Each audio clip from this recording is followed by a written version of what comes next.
Hello everyone. ಈ ಬೆಳೆಯಲ್ಲಿ ಟೆಸ್ನಿ ಕಂಪ್ನಿಯವರ structure water ಡಿವೈಸ್ನ use ಮಾಡ್ತಾ ಇದ್ದೀವಿ. ಟೆಸ್ನಿ ಕಂಪ್ನಿಯವರ ಸ್ಟ್ರಕ್ಚರ್ ವಾಟರ್ ಡಿವೈಸ್ನಲ್ಲೇ ನೀರು ಬಿಡ್ತಿರೋದು. ಈ ಬೆಳೆ ಭತ್ತ ಹಚ್ಚಿ 50 ಡೇಸ್ ಆಯಿತು. ನಾವು ಸ್ಟ್ರಕ್ಚರ್ ವಾಟರ್ ಡಿವೈಸ್ನ ಯೂಸ್ ಮಾಡ್ತಾ ಇದ್ದೀವಿ.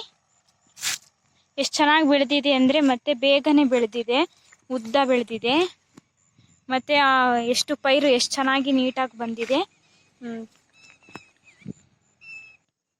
ಮತ್ತು ಎಷ್ಟು ನೀಟಾಗಿ ಬೆಳೆದಿದೆ. ಜಾಸ್ತಿ ಇಳುವರಿ ಕೊಡುತ್ತೆ ಅನಿಸ್ತಾ ಇದೆ. ಸ್ಟ್ರಕ್ಚರ್ ವಾಟರ್ನೇ ಯೂಸ್ ಮಾಡ್ತಾ ಇದ್ದೀವಿ, ಡಿವೈಸ್ನೇ ಯೂಸ್ ಮಾಡ್ತಾ ಇದ್ದೀವಿ ನಾವು ಇದಕ್ಕೆ. ಈಗ ಒಂದು ಕಿತ್ತು ತೋರಿಸ್ತೀನಿ, ಇದರಲ್ಲಿ ಎಷ್ಟು ಗುಣಿಗಳಿದಾವೆ ಅಂತ ಗೊತ್ತಾಕತಿ.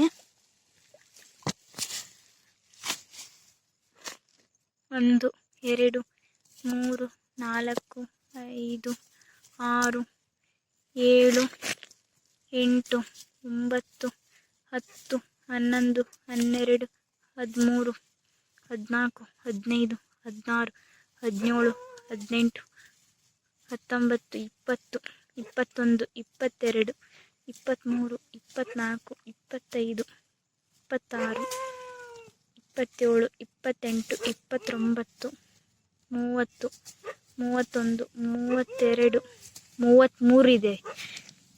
ನೋಡಿ ಎಷ್ಟು ಚೆನ್ನಾಗಿ ಬೆಳೆದಿದೆ. 33 ಇದೆ ಇದರಲ್ಲಿ. ಹಾಗೆ ಇದರಲ್ಲಿ ಮತ್ತು ಈ ಹೊಲದಲ್ಲಿ ಡಿವೈಸ್ನ ಯೂಸ್ ಮಾಡಿಲ್ಲ ಆದರೂ ಇದು ನೋಡಿ ಹೇಗೆ ಬೆಳೆದಿದೆ, ಎಲ್ಲ ಒಣಗಿರೋ ಥರ ಹೇಗೆ ಬೆಳೆದಿದೆ. ಇದರಲ್ಲಿ ಡಿವೈಸ್ನ ಯೂಸ್ ಮಾಡಿಲ್ಲ. ಇಲ್ಲಿ ಒಂದು ಕಿತ್ತು ನೋಡೋಣ, ಇದರಲ್ಲಿ ಯೂಸ್ ಮಾಡದೇ ಇರೋಷ್ಟು ಎಷ್ಟಿದೆ ಅಂತ.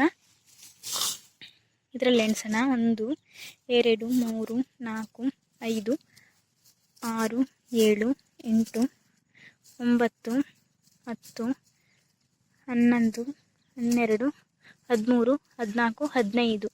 ನೋಡಿ ಇದರಲ್ಲಿ 15 ಇದೆ. ಯೂಸ್ ಮಾಡದಿರೋ ಇದರಲ್ಲಿ 15 ಇದೆ. ಯೂಸ್ ಮಾಡಿರೋ ಡಿವೈಸ್ನ ಯೂಸ್ ಮಾಡಿರೋದ್ರಲ್ಲಿ 31 ಇದೆ. ನೋಡಿ ಎಷ್ಟು ಡಿಫ್ರೆನ್ಸ್ ಇದೆ. ಈ